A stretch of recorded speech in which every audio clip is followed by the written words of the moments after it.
हादी ने फड़िया जी स्टिक इस वाली कुत्ते वास्ते कि कुत्ता जड़ा वे वो ना पे वो दौड़ गया।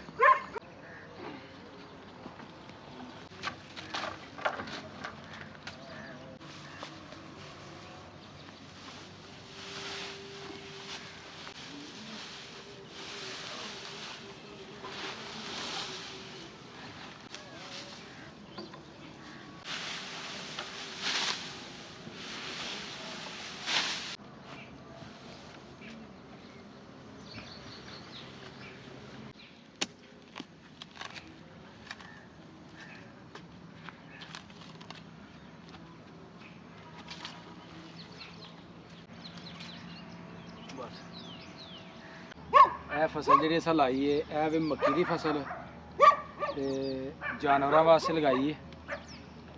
चंद दिन हई होए ने तकरीबन एक हफ्ता होया और देख सकते हो माशाअल्लाह ये तने जड़े ना निकलना शुरू हो गए हैं। तो उस बाद जे यह घर वास्ते लगाया लसन देख सकते हो कुछ चंद क्यारे जड़े ना लगाया ताकि पहला जड़ा ना लसन यह खड़ा हो जाए उग जाए तो फिर होर लसन जड़ा ना चंद दिन बाद तो लगाना है।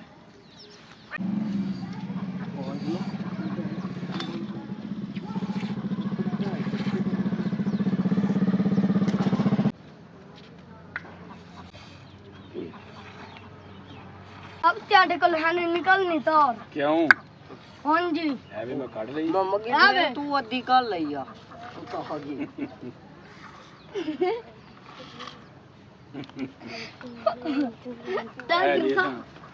धार कढ़ लई है जी ए दुध असा हासिल कीता इहदे कोलों ए लो बड़ा दूध हासिल कीता बड़ा जी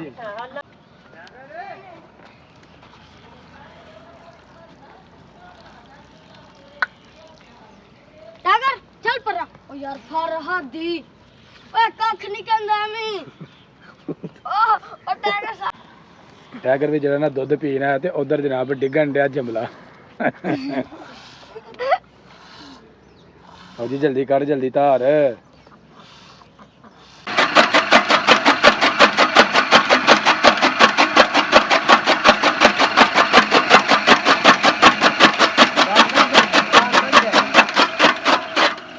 वही गल बनी है ना।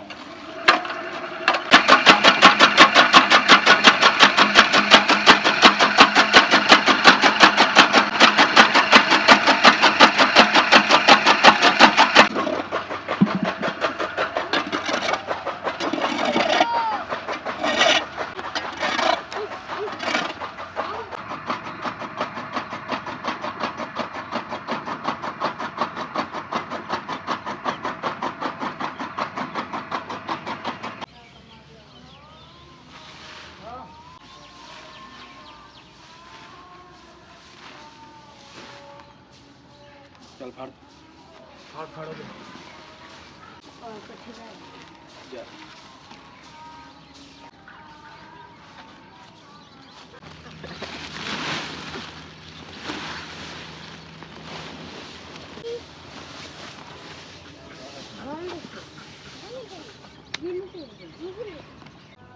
कबूतरां नूं अब्दुल हादी ने पा दिता दाना तो कबूतर हुण दाना खाण च जी मगन ने। लो जी सारे अपना साड़ी बिल्लो रानी चीता सारे जनाब आ गए ने दाना खाने वास्ते इन्हां वास्ते पाया जाता सुबह सुबह दाना। ओ कदा पर वाले कुकरे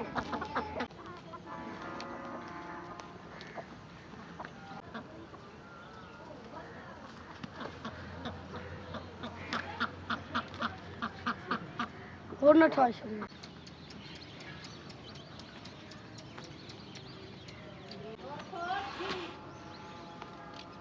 एक्सरसाइज हो गई है बड़ा मज़ा आया तो परे हो आए हाँ जी हुण की करना लो जी असीं हो गए हुण अपने कम्मां तो वेले ਇਹਦੇ ਨਾਲ ਹੀ ਸਾਡੀ ਵੀਡੀਓ ਹੋ ਗਈ ਮੁਕੰਮਲ। ਵੀਡੀਓ ਚੰਗੀ ਲੱਗੇ ਵੀਡੀਓ ਨੂੰ ਲਾਈਕ ਕਰਨਾ ਕਮੈਂਟ ਕਰਨਾ ज़्यादा तो ज़्यादा शेयर करना ਤੇ ਜਿਹੜੇ ਦੋਸਤ ਚੈਨਲ ਤੇ ਨਏ ਨੇ ਉਹ ਜਲਦੀ ਜਲਦੀ ਚੈਨਲ ਨੂੰ ਸਬਸਕ੍ਰਾਈਬ ਕਰ ਲਓ ਤਾਂ ਕਿ ਆਉਣ ਵਾਲੀ ਵੀਡੀਓ ਤੁਹਾਨੂੰ बर वक्त ਪਹੁੰਚਦੀ ਰਹੇ। ਮੈਨੂੰ ਦਿਓ ਇਜਾਜ਼ਤ, ਹਮੇਸ਼ਾ खुश रहो आबाद रहो। अल्लाह हाफिज़।